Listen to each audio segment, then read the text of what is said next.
Hi, everyone. Welcome to a rather impromptu Up6 live. I'm going to get everything set up here and let some people start joining. Sounding like an influencer, but that's fine. All right, perfect. Okay, seeing some people joining. Thank you so much for being here. We're really excited. So we wanted to just hop on and have a little bit of a casual and educational fireside chat about LastPass and the breach and what's going on, and also talk about the ramifications for the cybersecurity industry and for professionals at large. It's a complicated topic, and we really feel for everyone involved. So thanks for joining us. Please feel free to jump in the comments. We'd love to hear your opinion and thoughts as we go. I'll keep an eye on the questions and make sure that we're getting to them if we have time. But I'm going to start by introducing our miniature panel we have here. We've got Crystal Ponish, Jack Roerig, and Ryan McDonald joining us today. Thank you so much for being here, guys. We're really excited to get your thoughts on this topic. So Crystal, can you start us out with like a high-level overview of what's happened with LastPass and what makes this breach unique? Yeah, totally. I'll caveat everything I'm about to say with the fact that we are still figuring out everything that's happened. The dust is settling. But what we do know is that yesterday, LastPass released the latest in a series of incident disclosures about an ongoing attack where an attacker had access to a bunch of sensitive customer data that they were able to exfiltrate for about 75 days or 2.5 months. So I guess honestly, Jack, what lessons should cybersecurity professionals be focusing on from this? And what should we learn from their actions so far? If you're a CISO, remember that you're a CISO. Act quickly and don't let people pressure you into doing things. So if you're managing an incident, we shouldn't have an over disclosure of incident details being disclosed to the public. Imagine that I'm a regular customer of LastPass and not some technical security expert.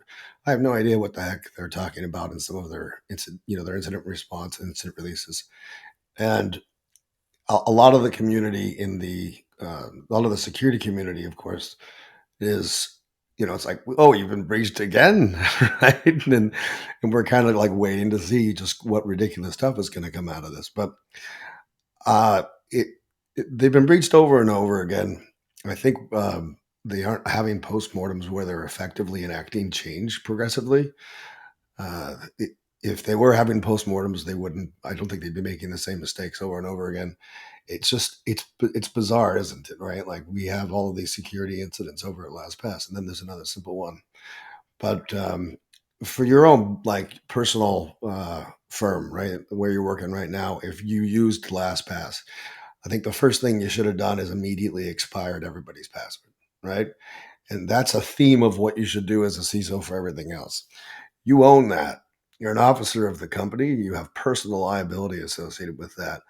And people might complain about having their passwords reset, but if it becomes a regular thing, it's going to be something that's more comfortable for people. And it's definitely something that I think it would have been wise to do. There's a ton of other things. We dropped a fact about this, about things you can learn, but really, I would take a look at it and try and pretend that you're different personas who are involved in this breach, right? Like you're a user who's non-technical, or you're a user who's a middle school student. Think of things like that and see if their response, their reaction, the way they handled it was appropriate. Crystal, what's your kind of hot take when it comes to what we should be really focusing on? Like, what is so different about this breach? What's severe about it? What are the takeaways? I think honestly, after looking at the way the attackers moved, this wasn't a moonshot in terms of the tactics, techniques, and procedures they used. But what I think they did really well is exploit the gaps between people, processes, and technology. Because when we talk about security, it's all three of those things, right? It's a balance, right? If users don't want to reset their passwords because security is painful, then what can a CISO realistically do? I mean, you can enforce those things, but you're constantly balancing those three things. So I think Ryan probably has some good points on this. I know we've talked a lot about what that means to respond and to unify those three: people, processes, and technology. I'd love to hear your thoughts on this. Yeah, absolutely. So I think that there's a lot to criticize in this, that there's potentially a lot that we can learn about what they've done wrong. And I'll call out one thing and then I'll shift gears just a bit. But for me, as someone who's not a dedicated security professional, the communication that I've seen lately is heartening. Like for me, the level of transparency like inspires me to some extent of like, great, these folks actually understood what is happening. They are describing the steps that they're taking. And I know Jackie mentioned that that felt like a degree of over disclosure for you from a security perspective, but as a former customer of LastPass, for me, if I'd have seen this a month ago, or I mean, and obviously there's a lot that goes into investigating issues like this and breaches like this. But if I'd have seen this with any kind of earlier cadence, I would be much more inclined to still be a LastPass customer and less inclined to have cycled off of their product. That said, like I think, Crystal, you mentioned this notion of people, process, and technology all coming together to help organizations tackle these kinds of problems. And the thing that pops out to me on some level is that you're always trying to balance like speed and efficacy with which people are doing their work with security, right? Like trying to balance those concerns in a way that makes sense for organizations so that people can continue to do work that they need to advance the product, deliver new features, ensure that things are up all the time, right? But you also have to balance that with security, and it feels like in this Sometimes case, you can productize parts of security though, right? There are neat techniques that you can use, and people can hit me up about this if they're curious, to align security with product so that it doesn't interfere. But Ryan, I agree with you 100%. right? And I guess like calling out some of the things that it seems like went well, or like patterns that felt good to me to read about, were things like there are only 4 DevOps engineers in the entire organization that have access to these types of things, which is great and feels like a good measure. I think the thing that's fascinating to me is that it's easy to point at security issues and say like we need better tooling, right? We need like bigger analytics, we need something. But at the end of the day, it's like if these 4 people just had like some block and tackle process, right? Something that slowed them down, something that like their actions were being analyzed on a more regular basis. That feels like kind of an interesting and obvious learning to me. It's not like you have to scan every customer or every employee, right? You have 4 people, right, that have access to these Ryan, things. think about data classification, right? Like these are 4 people who have access to this data, who don't need access to the data, right? I mean, they might need access to be able to transport the data or give the data to somebody else. But if you Right. look at what segregation of duties and data classification, I think that's a really interesting thing to think about here. You narrowed it down to 4 DevOps engineers. First of all, how do you only have 4 DevOps engineers? Your LastPass, like that's insane. I think But it was they had more and they had 4 that had access, which for me is like that's commendable, right? Instead of saying yeah, all of DevOps need access to all of this data. So like they've done some segregation already. yeah, So just is that, I'm thinking role-based segregation of duties, right? That is something Sure. that they're clearly missing in the whole LastPass organization. A good example of that is, you were talking about the release of the incident statements. I think that they could have done the same thing, but had somebody in their PR department write it, and maybe smooth out some of the technical details, because you know one could argue that they're a tech company who have tech customers, and therefore they should have technologically verbose incident response reports. They're not a company that sells quilts, right? But I don't know. I think the SOD and data classification are missing at almost every firm that I've consulted with. Interesting. I want to add on something to that, which is once you do have that data classification, you do have roles properly assigned. So you're using least privilege and you're using all of your layers of defense and depth appropriately. Something that stood out to me as well was that this was not the most sophisticated attack, but it was a hop, right? So they exploited a vulnerability in in a vulnerable software package in the software supply chain. They then installed malicious, like malware, keylogging malware onto the developer laptop.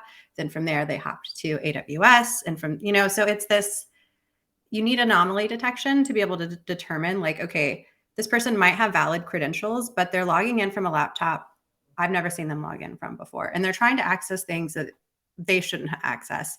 And so I also see that gap. And when I talk about people, process, and technology, some of that is right now, the industry is so siloed. Or maybe there's two silos really between kind of endpoints and cloud native. And I think that gap there and how we bridge that and how we get that visibility to everybody in the organization so they understand that a threat is happening and it's not just happening on their endpoint or their laptop, and it's not just happening in a container, right? It's happening across attack vectors, and you need to be able to see those anomalies across the board. So. And maybe if it didn't happen in a container, maybe that's just one like link in the chain, and the hacker will find some other vulnerability to replace for that container thing. But yeah, I totally agree with you, Crystal. When it comes to anomaly detection and the need for that in many different circumstances, let's also talk about the developer laptop as a crown jewel. What's so different about this? How can people be focusing on that and protecting it? Crystal, let's go to you first. Well, I'm curious about what Ryan and Jack think, honestly, just because I think this hits in that sweet spot of the balance of security, right? So how do you secure a developer laptop or developer devices in ways that people are comfortable with, that still balances that speed and agility? So I don't know that I have a ton to contribute, and I mostly just want to hear, I guess, what you guys think. Well, I know Ryan has a lot of experience with this, right? Like with the interaction of developers and security. And Ryan, I want to ask you a question that's kind of like related to this. Have you ever herded cats? Like a herd of kittens? Yes, literally and figuratively, yes, as both my job. I would say as an incident commander and recovering engineering process manager, that is the majority of my professional career at this point. So how did you get engineers to follow your, MDM policies, for example?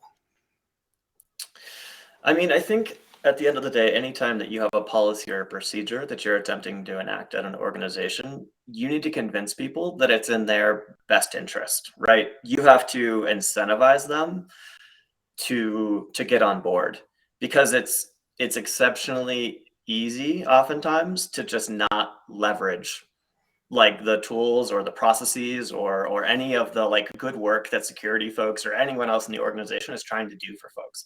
You have to get buy-in. You have to have as much internal marketing oftentimes as anything else, so that people don't just understand that this stuff exists, but like why it exists and why it's helpful. Like oftentimes you're dealing with engineers and they're hypercritical, right? These are folks that like need to know the why behind everything. Like they're second in line to 3-year-olds in terms of the why. But why, right? So if you don't address that, you're sunk. You're not gonna have people actually adopt the things that you're trying to get them to, right? And you can make bigger moats, right? Bigger walls, deeper moats, whatever, right? But at the end of the day, you're talking about humans, and compliance is something that like they have to agree to. So that's my take. I love compliance. I absolutely love it. And all of my CISO buddies make fun of me for it because they don't love it for whatever reason. I think that the reason why I love it and they don't love it is because they read examples of controls that a SOC auditor might provide and say, well, here's an example of the control for your backups. Just take all of a bunch of CDR drives, compact disk recorders, and put those in your AIX mainframes. Like this is like way out of touch, right? The CISOs don't realize that they can write their own controls. And those controls are observable and they're to be audited, continuously or yearly, depending on what kind of certification one is trying to acquire. And those the audits can vary wildly from like Cyber Essentials, which is where they pretty much just take your word for it, or like a SOC 2 Type 2 with PricewaterhouseCooper, where they ask you a million questions and it takes forever, and you have to submit a ton of evidence. The theme here though is it's that whole like how do you get the leverage? We need the certification for something, right? Usually it's for customer acquisition. Customer acquisition is the crown jewels of the company for it's like how wait, more money? Yeah, that's what we're here to do. So if you need a SOC compliance, for example, or if you need FedRAMP, that's like a huge priority. And so if you, all you get as a CISO, if you can build your own custom control framework that covers developer laptops, for example, then you can tie your enforcement of the developer laptop security to one of the top business priorities. And I worked at a company recently where we had security was like it was literally with the CEO went up and in his presentation, security was the number one KPI, the number one goal, the number one objective for an entire year. It wasn't because we had breaches or incidents. It was because we had already acquired every customer that we could, and the rest of them we wanted to get through satisfying international regulatory compliance for data privacy as it applies to government regulated institutions and universities. I think to keep it high level here, it's clear that human error isn't going anywhere. It's clear that compliance is going to keep changing and that writing your own controls is certainly a part of that. But for a lot of organizations who are responding to this right now with a lot of fear, knowing that breaches are going to continue to happen, it's not really a matter of when, but if. I think we all know that at this point. So how can organizations make sure, or at least help themselves to not be super scrambling when this does happen? Ryan, I'd love to get your perspective on that. I guess I'm just going to hop in really quick and take issue with one of the terms that you use, this notion of human Sure. error. In this case, in reading through everything that's been made publicly available, for me, these are failures in systems.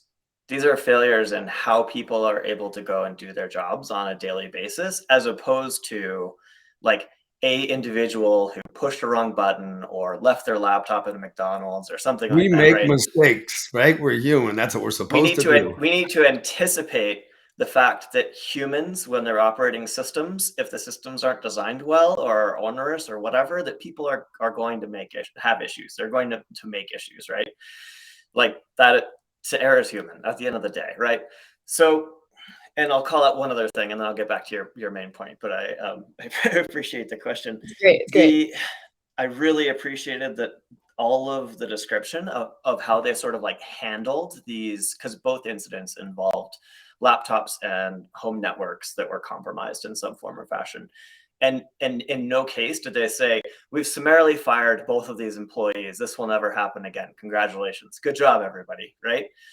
I think it is absolutely much more about like they had explicit language about, hey, they've come in and they've hardened these employees like personal home networks, right? And they've like supported them in this as opposed to showing them the door, which I think is huge. I think that's knee jerk, to be honest. Like the hardening of their home networks. I think that's kind of one of those knee jerk. Right, because if you look at the whole risk environment, it's like just because this happened recently doesn't mean that it's called recency bias, right? Just because it happened recently doesn't mean it is one of the highest risks that we need to tackle. Anyways. Totally. I mean, I think it's a feel good, but I guess I see other, like, for example, if this happened in the financial space, they literally would have been like, we have removed this contractor employee, like they're gone. And now suddenly everything's going to be okay. Right. And I think that like having that narrative shift, at least in public incident language, for me is like interesting and important. And part of us acknowledging that like we're operating complex systems. We have people that are aggressively trying to break into these systems. So it's not like we just don't get to have security incidents. They're going to happen. It's about our response. It's about, thinking about how these people engage in their work. So, yeah, I think the mistakes that people make, right? That's what sets us aside from the computers that we operate. The systems that we're running, our infrastructure, production infrastructure is predictable. It doesn't make mistakes. I mean, sure, I guess you could have, not enough error control correction in your memory, and there's too much radiation in your data center, and electron pops off, and all of a sudden your data is corrupt in memory. But the reality is, humans make mistakes. We learn from those mistakes. That's how we grow. We're smarter than machines, and we have creativity. And I think our creativity comes from our ability to fail and recover.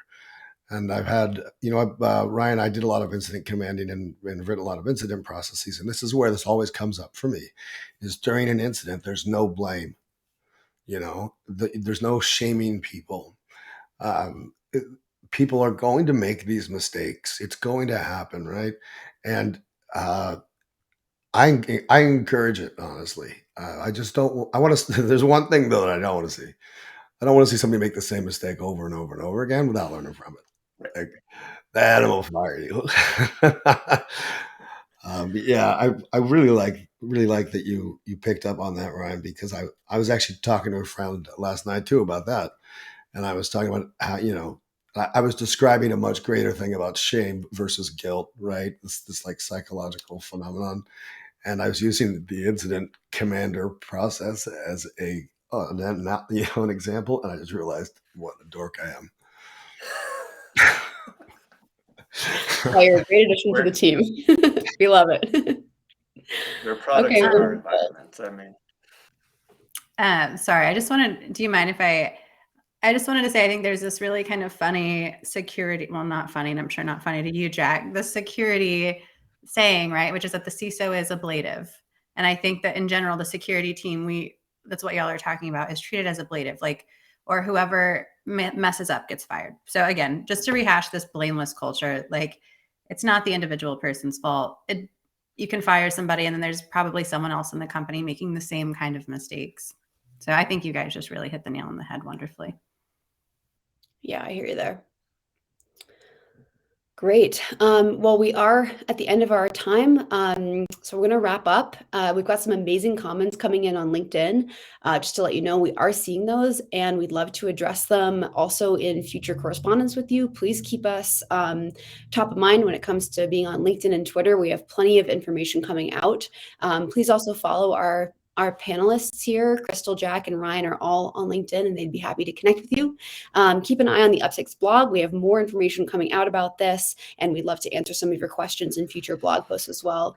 Guys, if you have any last minute thoughts you want to share, anything you feel like you didn't get a chance to say in this live? I would just share that, honestly, I think anyone could be victim to this. We know that attacks like this are coming and they're growing in severity, and we still don't really know. And probably the larger piece of this is we just don't really know what the full impact of this is going to be. So stay in tune to it and understand that no one's above the risk. And definitely change your passwords, everybody. Change all of your passwords. And if they add some sort of XDR, like they could literally trace everything that's going on, something that produced a lot of metrics in their environment. You probably could have gotten ahead of this. I don't know of a company that's the absolute best in this that's ever existed, but I'm sure there's a good one out there. We'll save that recommendation for another time. Love it. Okay, thank you so much, everyone. Appreciate you joining us on LinkedIn, and we will talk to you soon. Thanks, everyone.